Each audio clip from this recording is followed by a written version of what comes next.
চোর ধরছে পুলিশ, চোর ধরার পর চোররে বলবে যে আর তোর সাথে কে কে চোর আছে বল। এখানে আবার ভদ্রলোকের কমিটি করার দরকার আছে কি? পিএসসি হোক, টিএসসি হোক, যত এসসি হোক না কেন, চোর যারে যারে বলবে এই জায়গায় পুলিশ যাবে। এখানের মধ্যে এই তদন্ত কমিটি করা মানে রাও একটু আস্তে, এর মানে হজম করার জন্য একটু টাইম নেওয়া। যে সবচেয়ে বড় কোটা তো হচ্ছে গিয়ে চোর কোটা, এই প্রশ্নপত্র ফাঁসের কোটা। এরা ধরেন অন্যান্য কোটা, মুক্তিযুদ্ধ কোটা, মুক্তিযোদ্ধা কোটা, এগুলা নিয়ে আন্দোলন করতেছে, এগুলা নিয়ে আমি বলবো না, এটা আলাদা হিসাব।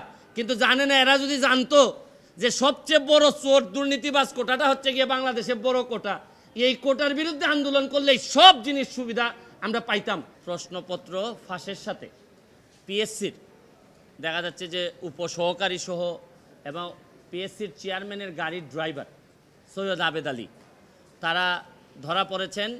সৈয়দ আবেদ আলী সাহেবের স্টেটমেন্ট আমি দেখলাম, দেখে উনি বলছেন যে এই প্রশ্নপত্র ফাঁসের যে টাকাটা ইনকাম করছেন এটা নাকি আল্লাহর রাস্তায় ব্যয় করছেন।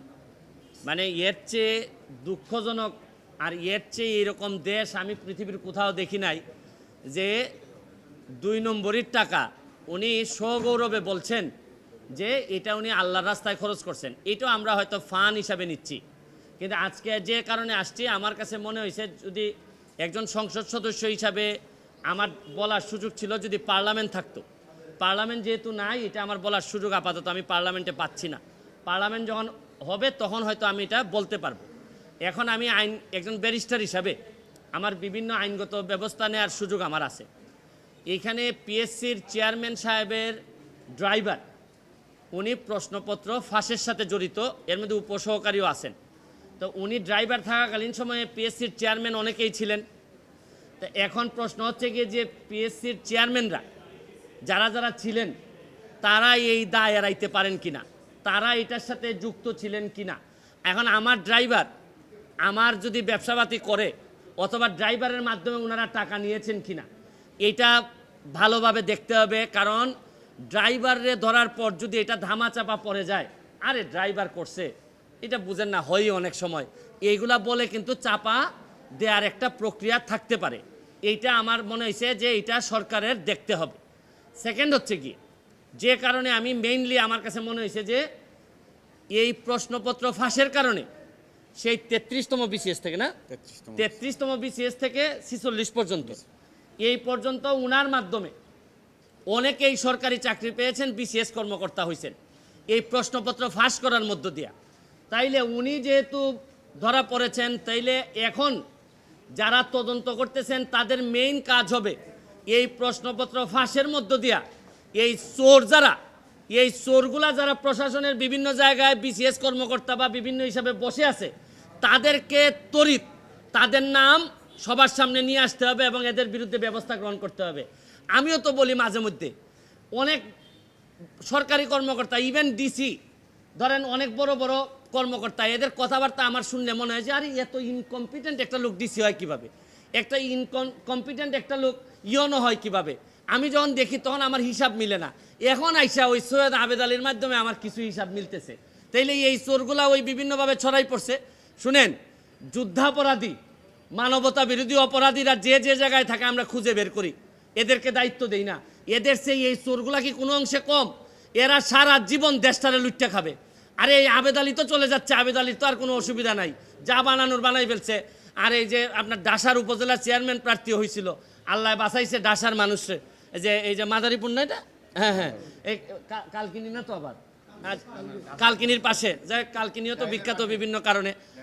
এই ডাসার উপজেলার মানুষ বাচ্চা যে তারে মানে পাস করায় নাই না, ও চাচ্ছিল, করে নাই নাকি?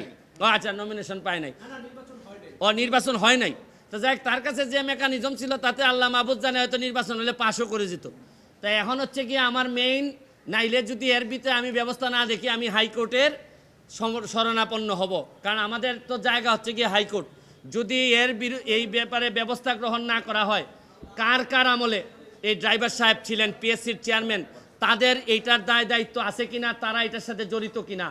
এরপর হচ্ছে গিয়ে এই প্রশ্নপত্র ফাঁসের ঘটনায় কারা কারা অবৈধ সন্তান হিসাবে প্রশাসনে জন্মগ্রহণ করছেন এবং জন্মগ্রহণ করে এখন বিভিন্নভাবে দলীয় তকমা লাগাইয়া ভালো ভালো অবস্থানে আছেন, এইটা আনতে হবে।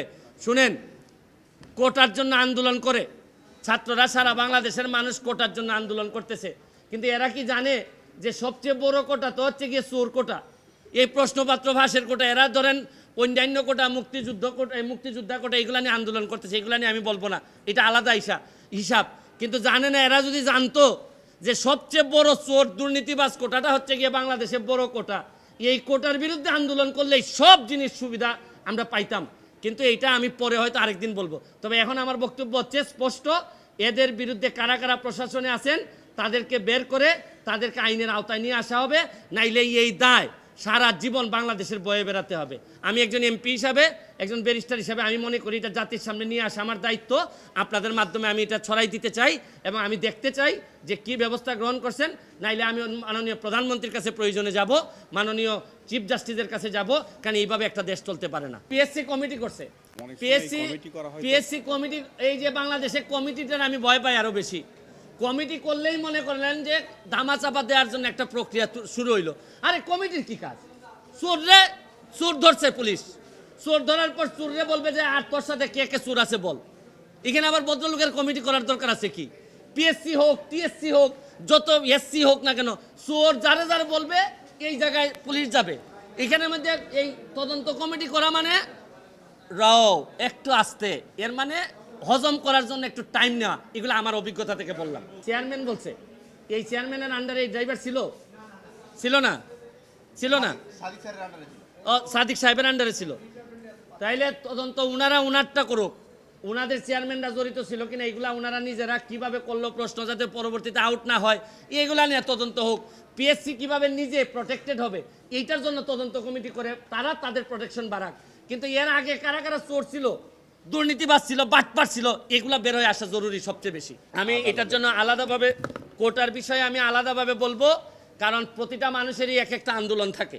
আমার কাছে তো আমি বললাম, আমি সবচেয়ে বড় কোটা যেটা এই যে দুর্নীতির কোটা, এইটার মাধ্যমে যে কি পরিমাণ লোক চলে যাচ্ছে ক্ষমতায়, এদেরকে আটকানোই হবে আমার বড় চ্যালেঞ্জ।